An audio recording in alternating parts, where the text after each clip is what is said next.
एक बार फिर से आप सभी का स्वागत है। हम अध्ययन कर रहे हैं नीति वचन की पुस्तक का और अब समय है कि हम उसके दूसरे अध्याय पहले वचन से आगे का अध्ययन करें। मेरे प्यारे बहनों, इस दूसरे अध्याय में सुलेमान ने बुद्धि के जो नैतिक लाभ हैं, जो मॉरल जो उसके लाभ हैं, उसके विषय में यहाँ पर बताया है कि यदि हम बुद्धि को मांगेंगे, यदि हम बुद्धि को अपने जीवन में ग्रहण करेंगे, परमेश्वर के भय को अपने जीवन में ग्रहण करेंगे, तो हमें बहुतायत के जो नैतिक लाभ हैं हमारे आत्मिक जीवन को जीने के लिए, वो हमें प्राप्त होंगे। यहाँ पहले वचन से जो राजा सुलेमान है वो लिखते हैं कि हे मेरे पुत्र, यदि तू मेरे वचन ग्रहण करे और मेरी आज्ञाओं को अपने हृदय में रख छोड़े और बुद्धि की बात ध्यान से सुने और समझ की बात मन लगाकर सोचे और प्रवीणता और समझ के लिए अति यत्न से पुकारे और उसको चांदी के समान ढूंढे और गुप्त धन के समान उसकी खोज में लगा रहे, तो तू यहोवा के भय को समझेगा और परमेश्वर का ज्ञान तुझे प्राप्त होगा। और क्योंकि बुद्धि यहोवा ही देता है, ज्ञान की समझ की सब बातें उसी के मुंह से निकलती हैं। वह सीधे लोगों के लिए खरी बुद्धि रख छोड़ता है, जो खराई से चलते हैं वह उनके लिए ढाल ठहरता है। मेरे प्यारे बहनों, प्रभु यीशु मसीह कहते हैं कि मांगो तो मिले, मांगो तो दिया जाएगा, और ढूंढोगे तो पाओगे, और खटखटाओगे तो तुम्हारे लिए खोला जाएगा। तो यहां पर यही बात जो राजा सुलेमान है वो ये कह रहे हैं कि यदि तुम बड़े यत्न से उसे पुकारोगे, यदि तुम उसको ढूंढोगे, यदि उसको ढूंढना चाहोगे, तो वो अपने आप को, स्वयं को तुम पर अपने आप को प्रकट कर देगा, वो तुम्हें मिलेगा। जैसे हम जानते हैं कि बुद्धि की प्राप्ति कहां से है? परमेश्वर के भय से है। और सब बुद्धि और ज्ञान क्या है? प्रभु यीशु मसीह है। और हमें वो कौन देता है? वो पवित्र आत्मा हमें स्मरण कराता है। तो मेरे प्यारे बहनों, यदि हम अपने जीवन से बड़े यत्न के साथ अपनी पहली इच्छा के अनुसार यदि हम परमेश्वर से अच्छी वस्तुओं को मांगेंगे, तो निश्चित तौर पर वो हमें बुद्धि और ज्ञान से जो है भर देगा। याकूब कहते हैं यदि किसी को बुद्धि की घटी हो तो वह परमेश्वर से मांगे, परमेश्वर उसे बिना उलाहना दिए देगा। मेरे प्यारे भाई बहनों, बहुत सारे भाई बहन ऐसे हैं जो ये कहते हैं कि हमें ये बात समझ नहीं आती है या हमें वो बात समझ नहीं आती। तो हमें फर्स्ट प्रायोरिटी अपने जीवन में देखनी होगी। यदि हमारी धुन उस चीज के लिए है तो वो ऑटोमेटिकली वो हमें मिलेगी। हमारी जो प्रायोरिटी है, हमारी जो पुकार है, वो कभी खाली नहीं जाएगी। यदि किसी के लिए हम ललायित रहेंगे, यदि किसी के पीछे हम ये चाहेंगे, पड़ जाएंगे कि ये चीज मुझे चाहिए, तो निश्चित तौर पर परमेश्वर उससे स्वयं उससे देगा। तो मेरे प्यारे भाई बहनों, यहां पर यही बात राजा सुलेमान कह रहे हैं। जैसे प्रभु ने हमें समझाया है कि यदि हम ढूंढेंगे तो हमें परमेश्वर निसंदेह मिलेगा, निसंदेह उसका प्रकटीकरण हमें मिलेगा। और यही बात है मेरे प्यारे भाई बहनों कि आज मसीही विश्वासी, जो पुराने मसीही विश्वासी हैं, जो बाप दादाओं के ज़माने से मसीही विश्वासी हैं, उनके जो बच्चे हैं आज वो भटके हुए हैं। लेकिन बहुत सारे जो गैर मसीही विश्वासी, जो परमेश्वर की संतानें हैं, उन्होंने परमेश्वर को ढूंढना चाहा, और जब उन्होंने ढूंढना चाहा तो परमेश्वर ने अद्भुत रीति से उन पर अपने आप को प्रकट किया, और वो वचन की रोशनी में बढ़े, और आज वो प्रभु के राज्य के लिए इस्तेमाल हो रहे हैं। तो जरूरी है कि हम परमेश्वर को ढूंढें, और परमेश्वर को ढूंढेंगे तो निश्चित तौर पर हमें मिलेगा। बहुत बार ये सवाल उठता है, बहुत बार भाई बहन ये कहते हैं कि भाई उनकी क्या गलती है जिन्हें सुसमाचार नहीं सुनाया गया, उन्हें क्यों नरक में डाला जाएगा, और वो तो अपना अच्छा जीवन जी रहे थे और अच्छा जीवन जी के चले गए। लेकिन उन्होंने बुद्धिमानी से कार्य नहीं किया, उन्होंने बुद्धि को प्रिय नहीं जाना। क्योंकि हम पढ़ते हैं कि बुद्धिमानी वो है जो परमेश्वर का भय मानते हैं, जो परमेश्वर की अस्तित्व को समझते हैं। तो वो कहाँ उसका अस्तित्व को समझ रहे हैं? क्या वो उसकी महिमा को, चौपायों को नहीं दे रहे हैं? क्या वो निरंतर गाय बैल, इन सबको, पेड़ों को, नदियों को, पहाड़ों को, क्या परमेश्वर की महिमा को नहीं दे रहे हैं? क्या इतनी बुद्धि उनमें नहीं है? क्या उन्होंने परमेश्वर को ढूंढना चाहा? क्या केवल वही बात जो सुनी सुनाई बात है उस पर विश्वास करके अपने जीवन को जीते गए? यदि सही मायने में उनके अंदर परमेश्वर का भय होता, क्योंकि उनके अंदर परमेश्वर का भय नहीं है, उनके अंदर केवल अपनी मान्यताओं को जो उन्होंने सीखा है उसको पालन करने का केवल उनके अंदर कर्तव्य है। अगर वो परमेश्वर को ढूंढेंगे तो निस्संदेह परमेश्वर उन्हें मिलेगा।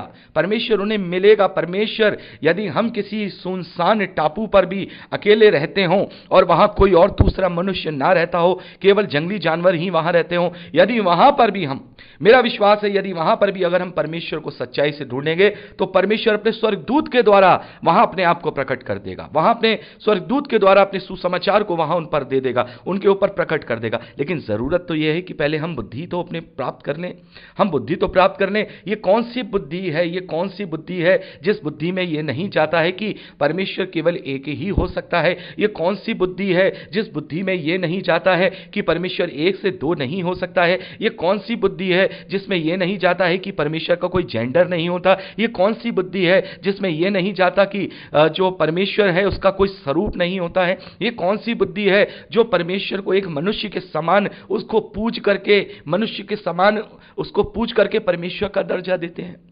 ये कौन सी बुद्धि है? क्या ये बुद्धि सही मायने में यहोवा की बुद्धि है? यहोवा की बुद्धि वो है जो यहोवा के पीछे जाते हैं। यहोवा के जो पीछे जाते हैं, परमेश्वर यहोवा उन्हें अपने आप को उन पर प्रकट जरूर करते हैं। और रोमियो की पत्री पहले अध्याय 18वें वचन से आगे तक यही बात तो पौलुस ने समझाई है। पौलुस कहते हैं कि परमेश्वर ने अपने विषय का ज्ञान आदि काल से ही मनुष्यों के मनों में खुद प्रकट किया है, खुद प्रकट किया है। और जो लोग उसे ढूंढते हैं उन पर वो अपने आप को प्रकट करते हैं। तो जो लोग ढूंढते हैं उन्हें परमेश्वर मिलता है, जो लोग मांगते हैं उन्हें बुद्धि मिलती है, जो लोग खटखटाते हैं परमेश्वर के ज्ञान के दरवाजे को खटखटाते हैं उन्हें ज्ञान की प्राप्ति होती है। और यहां पर हम देखते हैं जब उन्हें ज्ञान की प्राप्ति होती है तो उन्हें यह लाभ होता है कि वो ज्ञान उनके लिए, जो लोग खराई से चलते हैं 7वें वचन में, वह सीधे लोगों के लिए खरी बुद्धि रख छोड़ता है। जो खराई से चलते हैं उनके लिए वह ढाल ठहरता है। यही बुद्धि है जो हमें सच्चे परमेश्वर के विरोध में कार्य करने से रोकता है। यही बुद्धि जो परमेश्वर का भय बुद्धि का प्रारंभ है, जो हमें परमेश्वर के विरोध में कार्य करने से रोकता है। आगे लिखा है, वह न्याय के पथों की देखभाल करता है और अपने भक्तों के मार्ग की रक्षा करता है। अब तू धर्म और न्याय और निष्पक्षता को अर्थात सब भली चाल को समझ सकेगा, क्योंकि बुद्धि तो तेरे हृदय में प्रवेश करेगी और ज्ञान तुझे सुख देने वाला लगेगा। विवेक तुझे सुरक्षित रखेगा, तेरी समझ तेरी रक्षक होगी, ताकि तुझे बुराई के मार्ग से और उलटफेर की बातों के कहने वालों से बचाए। तो यही बुद्धि है जो हमें हर एक जो इधर उधर की बातें हैं उनसे वो बचाता है। मेरे प्यारे बहनों, जब हम गलत संगति में जाने लगते हैं तो ये परमेश्वर का भय ही तो है कि हमें उस संगति से वो दूर कर देता है। यदि हम अपने आप को किसी व्यभिचार में फंसने की ओर अग्रसर होने लगते हैं या वहां फंसने की तरफ जाने लगते हैं तो यही बुद्धि परमेश्वर का भय ही तो है जो हमें वहां से जाने से रोकता है। यदि हम किसी की हत्या करने के लिए आगे जाने के लिए अग्रसर होते हैं तो यही बुद्धि परमेश्वर का भय ही तो है जो हमें वहां से जाने से रोकता है, उस कार्य को करने से रोकता है। तो बुद्धि ही सारी बातों का मूल है, परमेश्वर का भय सारी बातों का मूल है।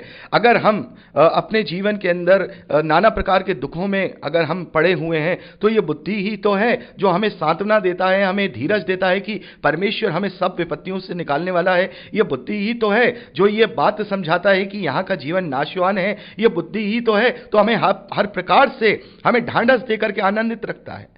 तो ये हमारे बुद्धि के लाभ हैं जो हमारे जीवन में हमें दिखाई देते हैं। हमें निष्पक्षता और न्याय और धर्म के विषय में अच्छी समझ परमेश्वर के भय के द्वारा ही आती है।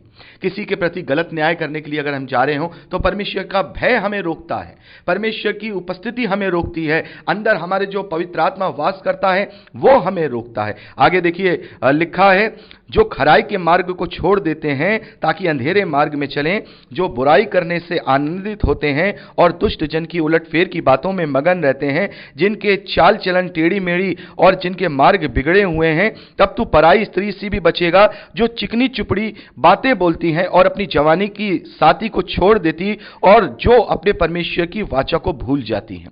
तो कितनी बड़ी बात यहां पर देखने को मिलती है कि वो लोग जो परमेश्वर का भय नहीं मानते हैं वो लोग बुराई से आनंदित रहते हैं और उनका जीवन नष्ट होता है। लेकिन यदि हम बुद्धि प्राप्त किए हुए लोग हैं, यदि हम परमेश्वर का भय मानने वाले लोग हैं तो हम उन बातों से भी बचेंगे। यानी यहां पराई स्त्री की बात जो हो रही है, जो पराई स्त्री से भी बचेंगे, यानी व्यभिचार से और गलत दृष्टि से भी बचेंगे। मेरे प्यारे भाई बहनों, हमें समझना होगा कि हमारा कोई अपना नहीं हो सकता है। बहुत बार हम देखते हैं कि जो परिवार में जो इस प्रकार से तलाक हो जाते हैं, अपनी पत्नी को छोड़ देते हैं, वो कैसे होते हैं? उसने अपने पति को छोड़ दिया, उसने अपनी पत्नी को छोड़ दिया और उन्होंने क्या किया? आपस में विवाह कर लिया। लेकिन वो एक दूसरे को धोखा दे रहे हैं। जब वो अपने पहले पति को छोड़ सकती है या वो अपनी पहली पत्नी को छोड़ सकता है तो क्या बुद्धि हमें इस बात को वहां नहीं सचेत करेगा कि ये जब उसकी नहीं हुई जिसने अपने साथी को छोड़ दिया तो हमारी क्या होगी, या ये उसका नहीं हुआ जिसने अपनी पहली पत्नी को अपने साथी को छोड़ दिया तो ये हमारा क्या होगा। यही तो बुद्धि सिखाता है कि जो किसी का नहीं हुआ वो हमारा कैसे हो सकता है, हमारा तो केवल परमेश्वर ही हो सकता है।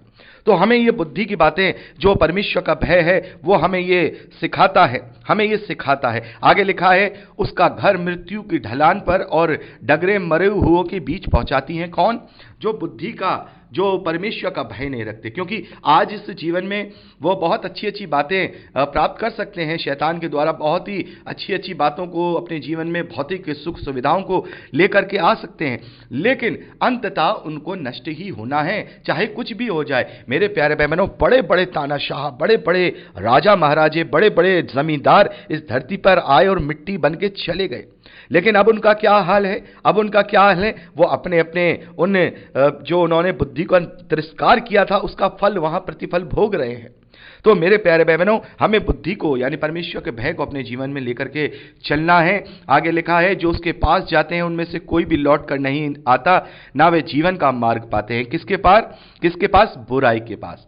मेरे प्यारे बहनों, यहां पर जो बुद्धि है वो परमेश्वर का भय है, और यहां पर जो मूर्खता है वो बुराई है, यानी अंधेरा जो शैतान है वो क्या है? वो मूर्खता है, क्योंकि वो मूर्खता ही तो कर रहा है। शैतान ने कौन सी अकलमंदी की बात की? क्या शैतान को नहीं पता कि मुझे इसी ने रचा है? लेकिन घमंड में आकर उसकी आंखें अंधी हो गई हैं और उन पावर्स को जो परमेश्वर ने ही उससे दी हैं, उसके खिलाफ विद्रोह कर रहा है, उसी के खिलाफ विद्रोह कर रहा है। जैसे हम देखें कि किसी ने अगर एक रोबोट बनाया और वो रोबोट को सारी पावर्स उसने दे दी, अब वो रोबोट उसको ही क्या कर रहा है? मारने के लिए पीछे पीछे भाग रहा है।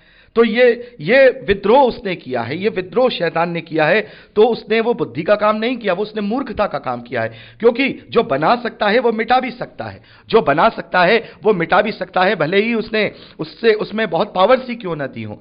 तो वो जो बनाने वाला है वो मिटा भी सकता है। ये बुद्धि अगर उसके अंदर होती तो कभी भी वो परमेश्वर के विरोध में नहीं आता। तो मूर्खता क्या है? बुराई की ओर जाना। और बुद्धिमानी क्या है? परमेश्वर का भय मानना। आगे लिखा है, तू भले मनुष्यों के मार्ग में चल और धर्मियों के पथ को पकड़े रहे, क्योंकि धर्मी लोग देश में बसे रहेंगे और खरे लोग ही उसमें बने रहेंगे। दुष्ट लोग देश से नष्ट होंगे और विश्वासघाती उसमें से उखाड़े जाएंगे। तो मेरे प्यारे भाई बहनों, ये सारी नीति वचन की बातें आज हम जो पढ़ रहे हैं, तो आप में से बहुत सारे भाई बहनों को लग रहा होगा कि हमें तो प्रभु की वो महान आज्ञाएं, वो बुद्धि और ज्ञान प्राप्त हो चुका है जिसके द्वारा हम इन चीजों से बहुत ऊपर उठ चुके हैं।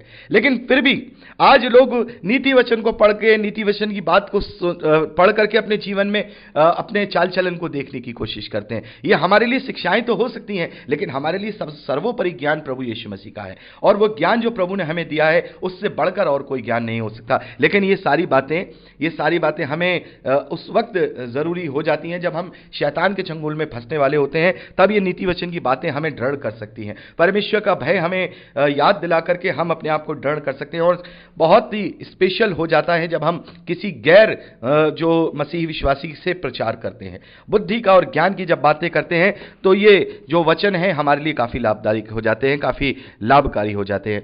तो मेरे प्यारे भाई बहनों, इस प्रकार से हमने यहाँ पहले और दूसरे अध्याय का अध्ययन कंप्लीट कर लिया है, और मैं चाहूँगा कि आप आगे से आगे इसका जो रीडिंग है वो ज़रूर करते हुए चलिएगा, क्योंकि बहुत सारी बातें ऐसी हैं जो आप केवल उन वचनों को पढ़ के ही समझ सकते हैं। मैंने आज ये शुरुआत थी तो अच्छे से आप लोगों को बुद्धि के विषय में और जो मूर्खता है उसके विषय में यहाँ पर डिफाइन किया है, जैसा यहाँ राजा सुलेमान ने किया है। तो आगे भी हम इसी तरीके से अपना अध्ययन करेंगे।